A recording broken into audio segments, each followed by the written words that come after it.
A labyrinth serves as our metaphor for this edition of Lessons Learned, in which I talk about how after going to a place, always return from a different path.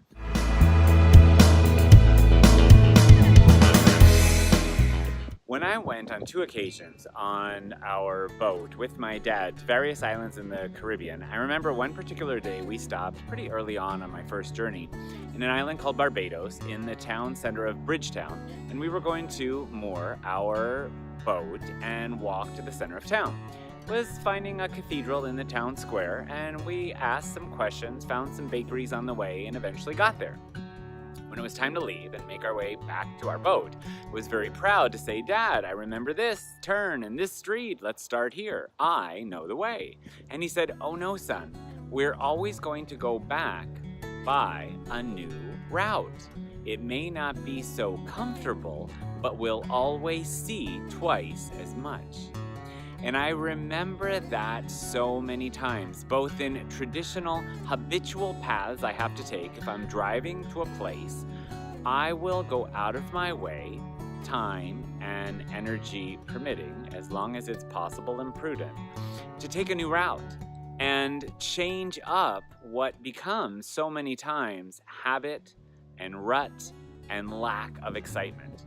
So when it's not habitual, perhaps when walking to the Eiffel Tower one's first time, making a note of landmarks is really cool, and seeing things is even more cool, but forcing oneself to go out of one's comfort zone and go home a new way may take longer and a little more discomfort, but we'll see twice as much.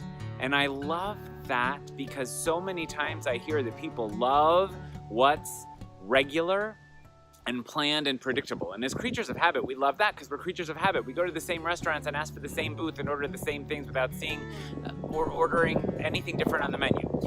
But guess what? We do love change. People say, "I'm stuck."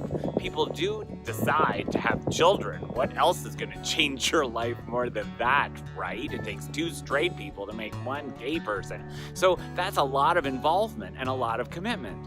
Guess what? When it's okay, if we choose to change, we may face discomfort, but embrace possibilities. With love in my heart and a commitment to spread wellness without walls, I'm Lawrence, thanking you, expressing my gratitude for allowing me to share one of my lessons learned thus far with you.